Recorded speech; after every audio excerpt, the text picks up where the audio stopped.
The air in the grand ballroom was thick with celebration. Crystal chandeliers glittered over hundreds of guests dressed in their finest, gathered for what was billed as a 30th anniversary gala for Nova Financial, the firm built by my husband, Victor Thorne. I, Eleanor Thorne, stood beside him, the picture of the supportive wife I had played for 3 decades. At 52, I felt a quiet satisfaction. Our daughter Clara, a budding architect, was beside us, beaming. This was meant to be the culmination of our shared success. Look at all we've accomplished, Eleanor. Nova Financial is stronger than ever. I'm so proud of you both. This is truly inspiring. But the smile felt painted on. For months, a cold dread had settled in my gut. I'd stumbled upon irregularities, not just small transfers like checking hidden texts, but signs of a massive secret leveraged debt taken out against our core assets. Victor, the charismatic visionary, had always been prone to risky ventures, but this felt different. This felt like sabotage. Then, the twist. As Victor stepped up to the microphone, not to toast our anniversary, but to announce a major restructuring, a hush fell. He detailed plans to sell off our most profitable division, a move I knew nothing about. My blood ran cold. Beside him stood Simone Dubois, his head of strategic partnerships. She smiled sweetly, seemingly unaware she was about to be part of his undoing. I'm thrilled to support this new direction for Nova Financial. Together, we will achieve unprecedented growth. What Victor didn't know was that my seemingly mundane career as a financial analyst hadn't just involved managing our household books, it had been 25 years of honing skills in forensic accounting. I hadn't confronted him. Like a financial detective, I'd spent sleepless nights tracing every hidden loan, every shell corporation, every asset leveraged without my knowledge. I'd found it all. And crucially, I'd found the original ironclad partnership agreement from the firm's founding. It wasn't a prenuptial pact about fidelity, but a business contract with a severe consequence clause. Any partner found to have deliberately defrauded the other or jeopardized the company through undisclosed personal financial schemes forfeited their stake. Victor had insisted on it himself years ago, paranoid I might claim too much if things went south. The irony was chilling. He finished his announcement and the applause was polite but confused. As Victor turned, expecting congratulations, I stepped forward, a cream-colored envelope in my hand. Before you celebrate your direction, perhaps you should review an old one. I placed the envelope on the podium. Inside were copies of the partnership agreement and documented proof of his secret debts and asset leveraging.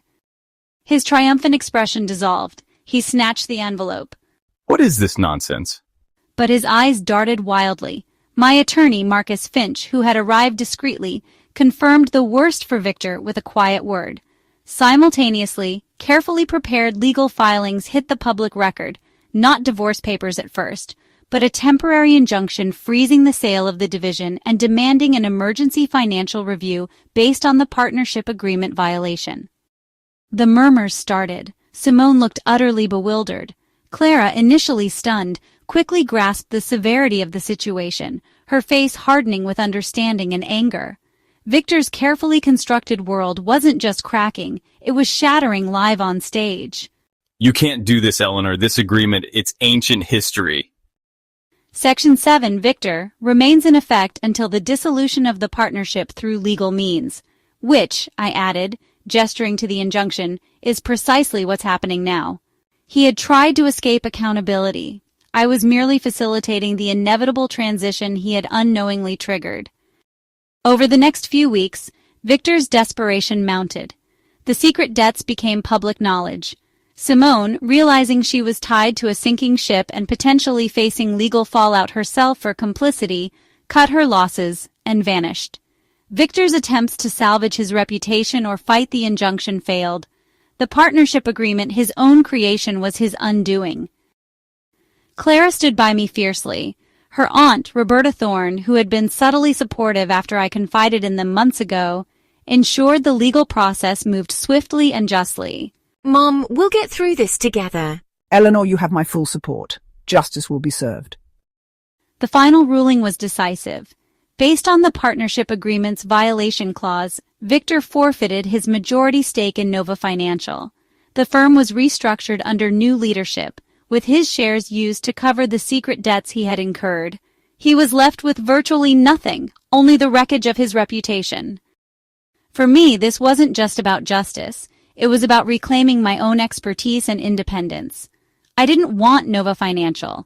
Instead, I used my settlement, a portion I was able to secure based on my contributions and early investments, to start my own firm, Caldwell Financial Recovery.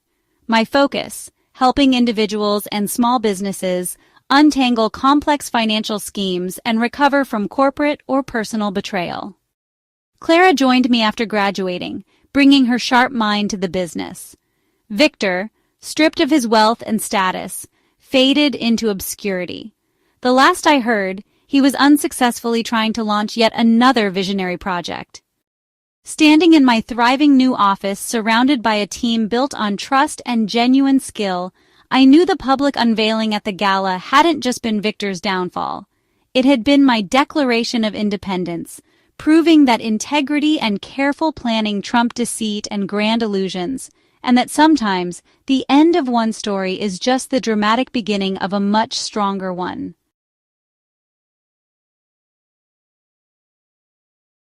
Okay, picture this. A really lavish anniversary gala, crystal glasses, clinking, hundreds of people, all smiles, fancy ballroom. Looks like the peak of success, right? Absolutely. The perfect corporate image. Now, imagine that whole perfect picture just shattering in one moment, right there, under all the chandeliers. Wow. That's exactly where our deep dive is headed today.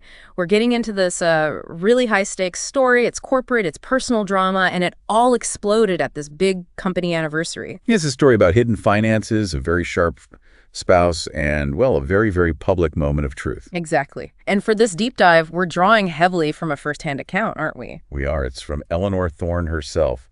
She recounts this just stunning unraveling of her husband Victor's secret dealings.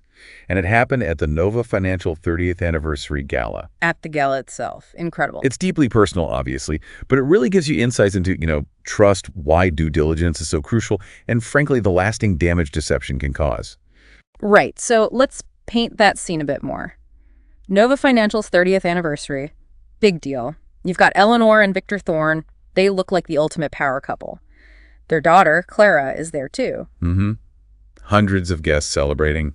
Looks like massive success. But underneath all that celebrating, Eleanor. She's got this background as a financial analyst, right? Yes, a crucial detail. And she's feeling uneasy. More than uneasy, really. Some of Victor's recent moves, business-wise, they just weren't adding up for her. And that's almost a classic setup, isn't it? This carefully built image of success, but underneath there are serious cracks appearing. Yeah. And Eleanor's background is so important here. It wasn't just like basic bookkeeping. She really understood complex financial structure, so her worries weren't just a hunch. It was informed analysis. Exactly, informed analysis. Okay, so then comes the moment everything shifts. Victor gets up on stage, everyone's expecting, a nice toast, maybe some thank yous. Standard gala stuff. Instead, he announces this huge restructuring. Yeah. And part of it, selling off a really profitable division of the company. Wow. Okay. A decision he apparently never even mentioned to Eleanor. That's bold. And reckless, maybe. And get this, Simone Dubois, who's the head of strategic partnerships, she's right there, seemingly in the loop during this bombshell announcement. Ah, okay. So maybe not just Victor involved. That's the moment Eleanor realizes, uh-oh, those quiet background checks, those investigations she'd been doing, they probably hit on something major. Yeah, that public announcement is the flashpoint. It basically confirms all her private worries, right? Making such a huge decision alone without his partner. Who's also his wife and a co-founder, presumably. Well, certainly a key figure with deep financial insight. It screams breakdown of trust. And yeah, maybe something much worse financially. The Simone Dubois part just adds another layer, like, how wide did this go? So our mission today, using Eleanor's account, is to really unpack how she figured it all out. What was the deal with this document that seemed unimportant at first? Right. And what were the real consequences of her deciding to bring it all out into the open right then and there? Okay. All right, let's dig in. Eleanor described her career as seemingly mundane. How does someone with a mundane job unravel what sounds like a super complex financial mess? Well, that's the thing, isn't it?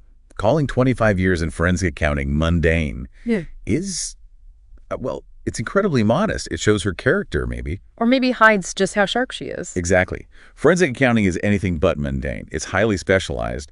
She explains her method, and it sounds like detective work, really systematic. So step by step. Yeah, piecing together clues, not just guessing. She was rigorously going through records, finding shell corporations. Ah, the classic shell corporation. Yeah, those companies set up just to hide where money is moving. Who really benefits? Standard tools for uncovering fraud, but you have to know how to look. And this careful work, this is what leads her to the smoking gun, so to speak, the original partnership agreement. That's right. It wasn't just some old piece of paper tucked away. It had actual teeth. Okay, tell us about this agreement. What made it the key? What's really fascinating, and Eleanor points this out, is a very specific clause in it. Not just some vague thing about being ethical. Right. It spelled out severe penalties if one partner committed deliberate fraud or, crucially, put the company at risk through secret personal financial schemes. And the penalty was? Forfeiture of equity. Basically, losing your stake in the company. Wow, okay. And the real kicker, the irony. Eleanor notes Victor himself was the one who pushed hard for that clause years ago. No way. Why? Maybe he was paranoid then. Or just wanted absolute control. Who knows? But that exact clause, his own insistence, became the lever used against him. So she has the proof from her investigation, and she has this agreement with this killer clause. And she decides to drop it all right after his big announcement, in front of everyone. Yeah, talk about strategic timing. A calculated risk, really. Definitely bold. So what happened? She walks up with this, cream-colored envelope? Yes, that envelope becomes this, symbol. She presents it right after he finishes speaking. Yeah. Completely seizes the narrative. I must have sucked the air out of the room. You can imagine. Total shock. Victor apparently tried to brush it off at first, but then panic. And she wasn't alone, right? Her lawyer was there. Marcus Finch. Marcus Finch, yes. Having him there just added immediate legal seriousness to the whole confrontation. It wasn't just a marital dispute playing out publicly. Right, it wasn't just about the drama, though there was plenty of that. She had a legal plan ready to go. Oh, absolutely. This was clearly planned. The legal filings happened simultaneously or very close to it. What were they? A temporary injunction to freeze the sale of that division. That stopped Victor from moving assets or making things even messier. Smart, preventative. And a demand for an emergency financial review of the company. And the basis for that demand, violation of the partnership agreement. The very one she had in her hand. Precisely. So it wasn't just an angry outburst, it was a targeted legal strike. And Victor tries to dismiss the agreement. Calls it ancient history. He does. Tries to wave it away. But Eleanor was ready. Her response. Calmly, clearly, she just references Section 7. Section 7, just like that. Just like that. It showed she hadn't just found the document, she knew it. Inside and out, she knew exactly which part nailed him, and crucially, that it was still legally binding. Oof. That must have hit hard. Cuts right through his attempt to minimize it. Completely. It signals that you can't wriggle out of this one. It's your own contract. So this public bombshell, the legal moves, it sets off a chain reaction, right? Things started unraveling fast. And not just for Victor. Exactly. The dominoes fell quickly. Victor's reputation was, instantly damaged, irreparably, really, once the secret debts came out. And what about Simone Dubois, the head of strategic partnerships? She disappeared, vanished from the scene pretty quickly afterwards, which strongly suggests she was either involved or terrified of being implicated. Plausible deniability wasn't going to cut it. Not in this scenario. And Victor's attempts to do damage control, to save face, they failed. The trust was just gone. The financial foundation was exposed as shaky. What about the family? Clara, their daughter, she saw all this happen. How did that play out? Eleanor describes Clara as being initially shocked, which is totally understandable. I mean, watching your parents' life implode publicly. Terrible. But then, quite quickly, that shock turned into understanding, and then a really fierce support for her mother. That says a lot. It does. Maybe suggests Clara wasn't entirely surprised by her father's behavior, perhaps, or just saw the truth very clearly. And wasn't there support from Victor's side of the family, too? Yes, subtly. His own brother, Robert Thorne, who happens to be a judge, Oh, interesting. apparently offered quiet support to Eleanor, which further isolated Victor. It suggests even his own family saw his actions as indefensible. Shows the personal cost was huge, way beyond just the business. So the legal wheels turn, and it really sounds like that partnership agreement was the whole case, basically. What was the final verdict? It really was the linchpin. The court ruled, based on that clear violation, The undisclosed schemes jeopardizing the company. Section 7. You got it. The consequence. Victor had to forfeit his majority stake in Nova Financial. Wow. Just like the clause said. Exactly.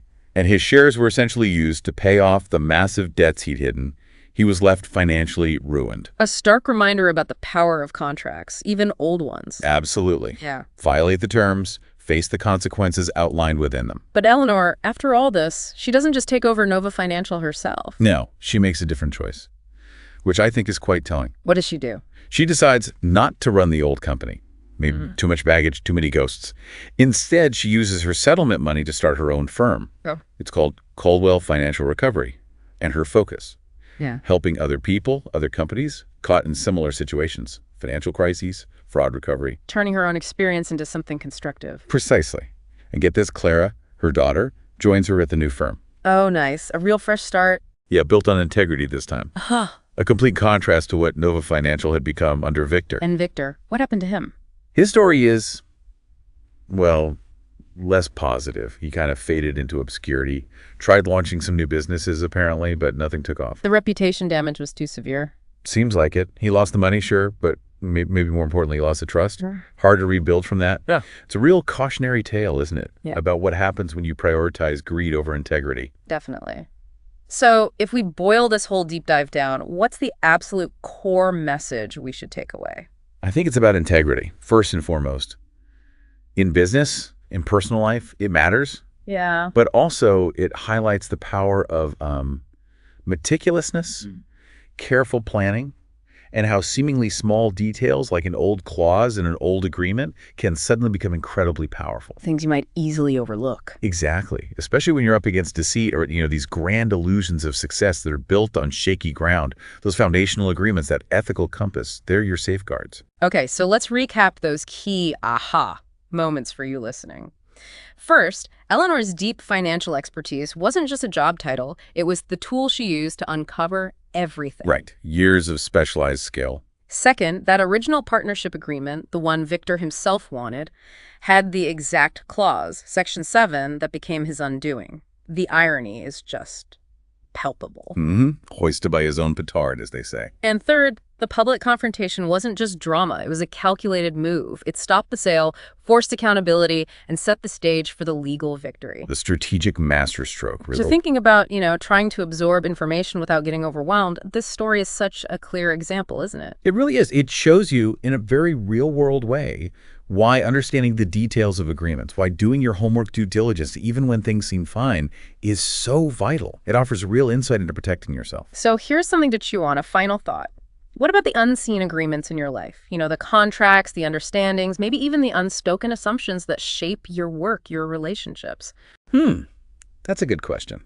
Could there be some ancient history document, some forgotten clause, or maybe just an overlooked detail somewhere that actually holds surprising power if circumstances were to suddenly change? Yeah. Have you really looked at the fine print lately? In business and personal partnerships. It definitely makes you wonder what might be lurking in the details, waiting for its moment.